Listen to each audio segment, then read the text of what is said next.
Hi, my name is Jay Tyson, and I run the Dr. Puppet channel.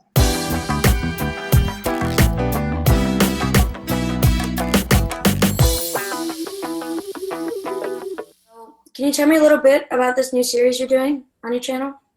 Yes, it's a Fourth Doctor series.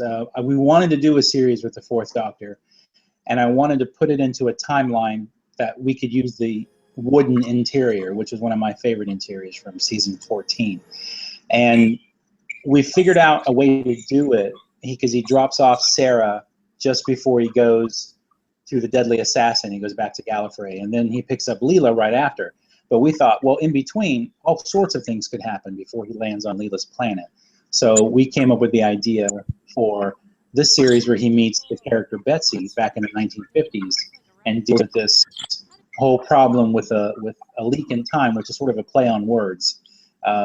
But it sort of gives us an opportunity to insert something into his timeline that previously wasn't there. It's kind of a way in. With some of the Doctors, it's harder because it's consistent all the way through. But he was on so long, there are some interesting spots where we could actually bring him back as a character. So when were you first introduced to Doctor Who? Wow. I was probably, let's see, it would have to been 1980, so I was right around 7 or 8 years old. And is this new thing that came on PBS in America, which is a public broadcast channel, and they were the only ones who carried Doctor Who at the time. And they started with the Fourth Doctor, and they started kind of in the middle of his run, and they didn't always air them in order. My first memory, the first episode that I remember seeing is this called "The Seeds of Doom," the one with the plant from outer space that takes over the house, and I thought it was really cool. And then for a little while, they went back and they showed the Third Doctor. And I was really confused, not coming from the UK, I didn't know what was going on. So, and then I got to see him regenerate into the Fourth Doctor, and then they showed it from there on. And then they skipped a few segments, like we didn't get, in America anyway, we didn't really get the Key to Time series, at least not where I was at. So I missed all of Romana, and then I saw him regenerate into the Fifth Doctor. So for me, I didn't know any different until I started getting older and going back and looking through the episodes and seeing this huge timeline that I missed of episodes and getting back to watch them. So I was probably about 8 or 9, I guess, right around that timeline. It was a lot of fun. It was just something different that wasn't on TV in America. So when did you get the idea to make a series with Doctor Who puppets instead of what you did before with the 99 Naked Awards? I thought about it, well, not over the summer. I would say probably around earlier this year, around January, February. I thought over the summer I'd like to shoot, a couple of new things, because we hadn't filmed anything in a while. And I thought I'd like to create a little web series, with one of the Doctors. And we went around talking, myself and my partner, talking about, should we use David Tennant because we already have him, or should we do something different? And I really wanted to do something different because it had been so long since we had done the original ones that I wanted to do something that was just very different. And you don't see the Fourth Doctor as a puppet very often.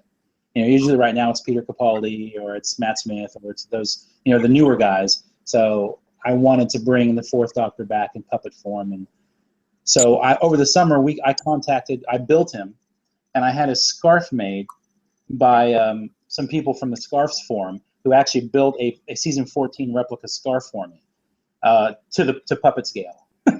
And so that was a lot of fun. And then finding his wardrobe, breaking it down, and finding the materials to build the Fourth Doctor. And so we spent the summer just kind of rendering a lot of the animated sequences that we knew we would need, getting the script ready, and then getting his wardrobe and everything to the correct way it should look for that period of time that he was in. Who is your favorite Doctor? Well, him. Actually, I have 2, to be honest with you.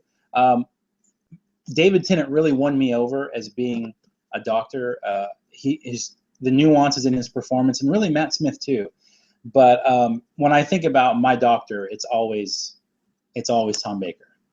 Now, have you had any puppeteer training or anything like that? Oh yes, I've been a puppeteer most of my life. When I was in college, I got a puppet workshop, like a Muppet workshop, actually, from Jim Martin, who he's famously was on a TV show when I was a kid called The Great Space Coaster. He's been on everything from Puzzle Place to Sesame Street to just about anything with puppets. He's a very famous puppeteer. And I went on later to work on Muppets from Space with the Muppets. And I enjoyed doing that quite a bit. So I've been a puppeteer most of my life. So I'm assuming you had the correct pieces and everything to make this Muppet. Yes, I design all my own patterns, design all my own pieces. I even have molds that I've made for noses and eyes that I use all my own bits. I don't really have any off-the-shelf stuff. Everything is pretty much custom made. Even their hands have little armatures built into them so they can hold things like sonic screwdrivers and those kind of things, which he'll be needing later. So if you had a TARDIS and you could travel anywhere in time and space, where would you go? Anywhere in time and space? Wow, that's a hard question. I think the first thing I would do is probably hop a couple hundred years into the future just to see if we're still here. Like to see how the human race is done. And then I would want to go check out some alien planets, because who wouldn't? I'd probably go to the moon so I could see the Apollo moon lander. That would be really cool to see just in person. Yeah, and definitely I would want to find as many alien worlds as I could and just kind of check them out. I mean, that would be amazing. But I'm like a big kid, so. When did you start your channel and why? What was your first intention with your YouTube channel? Well, when we started the YouTube channel, we were actually doing a web series called 99 Acre Woods. And we were doing it as a podcast. And then YouTube started becoming fairly popular. So we started copying our videos onto YouTube. And at the time, it wasn't a big deal. But YouTube had a lot of videos on it, but there weren't as many restrictions. At the time, it was just a matter of, we copied the videos up there and then they went up. It turned in, YouTube became such a big thing later that podcasting really is all just on YouTube. Everything's on YouTube now. So it really isn't viable to even have a page unless you're linking back to your YouTube account, which is pretty much how we do it now. And we took a hiatus for a little while around 2010 because of some family issues. And then we came back because we had a whole series of David Tennant episodes that we were going to do. And we weren't able to do them at the time. So when we came back, I said, hey, if we're going to do Doctor Who again, let's go back and do Tom Baker. So that's how we got started. And we have, for our 99 Acre Woods, we have almost 100 episodes of those. They're all really silly and weird. Not all of them are, some of them are a little more adult than others, but most of them are just pretty silly. Well, how long did it take you to make each puppet? Like, how hard was it to make? Like, can you kind of walk me through the process of how you made it? Sure. I work with some friends of mine in the UK who do a lot of Doctor Who fan films. And Matt Chambers, who does the voice of the Doctor, has done quite a few Doctor Who fan films, and so has David Nagel. And he is the voice of some characters that are coming in episode 2 and 3. We all kind of got together, and I wrote a script and sent it out to everyone. And everyone kind of had some feedback, and it was kind of a collaborative process. And then once we got the script together, we sent it off to all the different people for voices. And we had voices from the UK and voices from the US. And then I mixed them together into like a single track. And then I performed the puppets against a green screen, one at a time, and then sync them up together. And I used the wave file, the audio wave file, as a way to tell who was supposed to speak and how they're supposed to speak and sort of the cadence of their voice. It's hard to explain a little bit, but you can watch the wave file and see how they talk. And then you just sort of puppeteer to what they say. What is your opinion on the new Sonic sunglasses? The Sonic sunglasses, yeah, those are funny, I think, actually.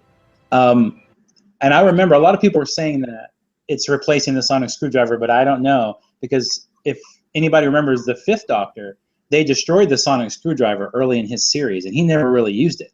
So it's not like it's not unusual for a Doctor not to have the Sonic screwdriver. I think it's kind of neat, and it does more than just Sonic stuff. I mean, he can kind of scan things with them that they've used. So I kind of like it. I think the Sonic screwdriver will make a comeback, but I'm thinking maybe they're going to redesign it a little bit or something. I'm Jay Tyson. You're watching Timey Tardis, and please subscribe and comment below. Hello guys, it's Sammy, and I'm here at the Doctor Who series 9 premiere in New York City. And make them good for everybody, baby. I love Doctor Who. My favorite episode is the one with the stone angels. Don't blink. I would love it if I can go back in time. If I can go back in time, believe me, I'll change the whole year. Hi, my name is Jay Tyson. Is that a Doctor Who puppet? Oh my god, oh my god, oh my god, oh my god.